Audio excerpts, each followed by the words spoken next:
गांव रामपुर के बाहर एक पुराना बरगद का पेड़ था जिसे लोग खूनी पेड़ कहते थे। गांव के बुजुर्गों का कहना था कि उस पेड़ के नीचे कोई जाता है तो वापस नहीं आता। रात के समय वहां से अजीब चीखें और फुसफुसाहट सुनाई देती थी, लेकिन नए जमाने के युवा इन बातों को अंधविश्वास मानते थे। एक दिन गांव के 4 दोस्त रवि, सुमन, अजय और मोहित वो रात के 12 बजे उस पेड़ के पास जाने का प्लान बनाते हैं। गांव वालों ने उन्हें बहुत समझाया पर वो नहीं माने। रात के समय वो चारों टॉर्च और कैमरा लेकर पेड़ के पास पहुंचे।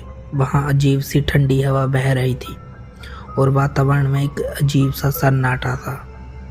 अचानक रवि ने देखा कि पेड़ की जड़ों से कुछ टपक रहा है, लाल रंग का गाढ़ा द्रव्य खून। जैसे ही वो पीछे हटने लगे, एक बूढ़ा आदमी वहां आ गया। उसने उन्हें बताया कि 100 साल पहले इस पेड़ के नीचे एक निर्दोष आदमी की हत्या कर दी गई थी। मरते समय उसने बदला लेने की कसम खाई थी। तब से ये पेड़ उसी की आत्मा से ग्रसित हो गया है और जो भी यहाँ आता है वो गायब हो जाता है।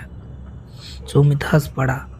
बूढ़े बाबा, ये बस कहानियां हैं। देखो, हम यहाँ खड़े हैं, हमें कुछ नहीं हुआ है।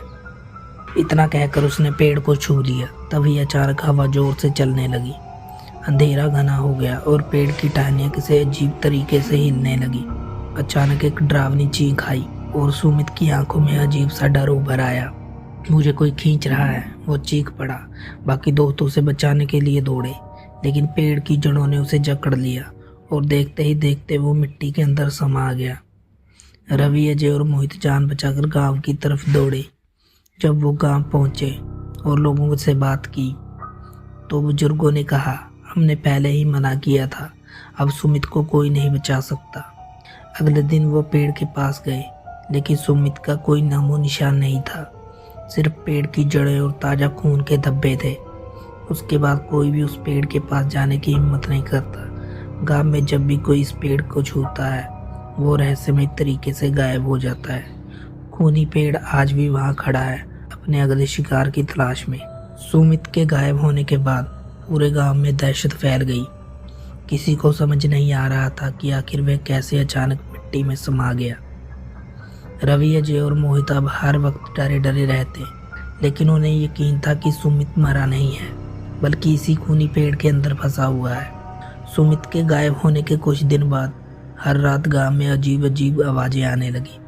कभी किसी के रोने की आवाज, कभी डरावनी फुसफुसाहट और कभी सुमित की चीखें। एक रात रवि के घर की खिड़की अचानक जोर जोर से हिलने लगी। जब उसने बाहर झांका तो उसकी रूह कांप गई। सुमित खिड़की के बाहर खड़ा था, पर उसकी आंखें सफ़ेद और खाली थी। उसके शरीर से मिट्टी झड़ रही थी, जैसे वह जमीन के नीचे से निकल कर आया हो। वो बस एक ही बात कह रहा था, बचाओ, पेड़ मुझे छोड़ेगा नहीं। रवि चीखते हुए पीछे हटा और जब उसने दोबारा खिड़की से देखा तो वहाँ कोई नहीं था। रवि, अजय और मोहित ने ठान लिया कि इस खूनी पेड़ की सच्चाई जाननी होगी। वे गांव के सबसे बुजुर्ग व्यक्ति पंडित रघुनाथ के पास गए, जिन्होंने उन्हें एक खौफनाक सच बताया। यह पेड़ केवल एक बदला लेने वाली आत्मा का नहीं है। इसके नीचे दफन कई बुजुर्गों की लाशें हैं, जिन्हें वर्षों पहले एक पिशाच तांत्रिक ने मारा था। उन सब की आत्मा अब इस पेड़ में कैद है और अब ये पेड़ खुद को एक राक्षसी आत्मा बना चुका है। रवि ने डरते हुए पूछा, तो हम क्या करें? सुमित को कैसे बचाएं? पंडित ने कहा, सिर्फ एक ही तरीका है, आग। इस पेड़ को जलाकर इसकी आत्मा को मुक्त करना होगा। पर ध्यान रहे, जो भी इस काम को करेगा वह खुद इस आत्मा का शिकार बन सकता है। रवि, अजय और मोहित ने पेट्रोल लिया और आधी रात को पेड़ के पास पहुंचे। उन्होंने जैसे ही आग लगाने की कोशिश की, पेड़ की टहनियां जोर जोर से हिलने लगी और एक भयानक चीख निकली। अचानक जमीन से हड्डियों से भरे कंकाल बाहर आने लगे। उनकी खाली आंखों में नफरत भरी थी। वो तीनों दोस्तों पर टूट पड़े। मोहित डर कर भागा, लेकिन तभी एक कंकाल ने उसको पकड़ लिया और पेड़ के अंदर खींच लिया। अब वो सिर्फ 2 बचे थे। रवि ने हिम्मत जुटाई और जैसे ही उसने पेड़ को आग लगाई, एक भयंकर विस्फोट हुआ और पूरा पेड़ हिल गया।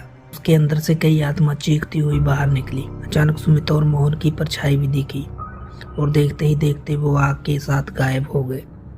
आग बुझने के बाद वहां अब कोई पेड़ नहीं था, सिर्फ राख बची थी। गांव के लोग खुश थे कि अब ये अभिश्राप खत्म हो गया है।